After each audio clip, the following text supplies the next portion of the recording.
ఐపీఎల్లో 220, 230, even 250 scores కూడా ఈజీగా చేసేవారు. కానీ ఇక్కడ డీసెంట్ టోటల్ స్కోర్ చేయడానికి స్ట్రగుల్ అవుతున్నారు. దానికి రీజన్ ఇండియాలో batting friendly wickets, small boundaries, పైగా ఇంపాక్ట్ ప్లేయర్ రూల్ వల్ల బ్యాటింగ్ డెప్త్ కూడా ఎక్కువ ఉంటుంది. కానీ ఓవర్సీస్ కండిషన్స్లో completely different story. Lateral movement and extra bounce ఉంటాయి. ప్రతి బాల్ బౌండరీకి పంపడం ఇంపాసిబుల్. సిచ్యువేషన్స్కి అడాప్ట్ అవ్వాలి. మీరు చూసినట్లయితే ఈ సిరీస్లో మన బ్యాటింగ్ వీక్నెస్ క్లియర్గా ఎక్స్పోజ్ అయింది. షార్ట్ బాల్స్ అండ్ హార్డ్ లైన్స్కి చాలా స్ట్రగుల్ అయ్యారు.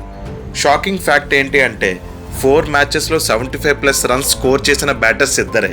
It's high time BCCI challenging వికెట్స్ని ఎక్కువ ప్రిపేర్ చేయాలి. 230, 240 చేసెస్ కన్నా 160, 170 థ్రిల్లర్స్ ప్లేయర్స్ని ఎక్కువ డెవలప్ చేస్తాయి. అలానే ఇంపాక్ట్ ప్లేయర్ రూల్ని కూడా రీకన్సిడర్ చేయాలి.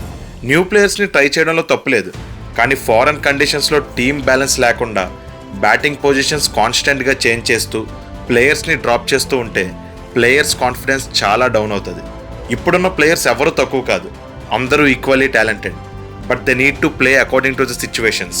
Next world cup south Africa and ఆస్ట్రేలియాలో ఉన్నాయి. ఒక విధంగా చూస్తే ఎక్స్పోజ్ అవ్వడం మంచిదే. కాబట్టి ఈ ఫెయిల్యూర్స్ని సెట్ బ్యాక్లా కాకుండా లెర్నింగ్గా తీసుకొని స్ట్రాంగ్ కమ్బ్యాక్ ఇవ్వాలి.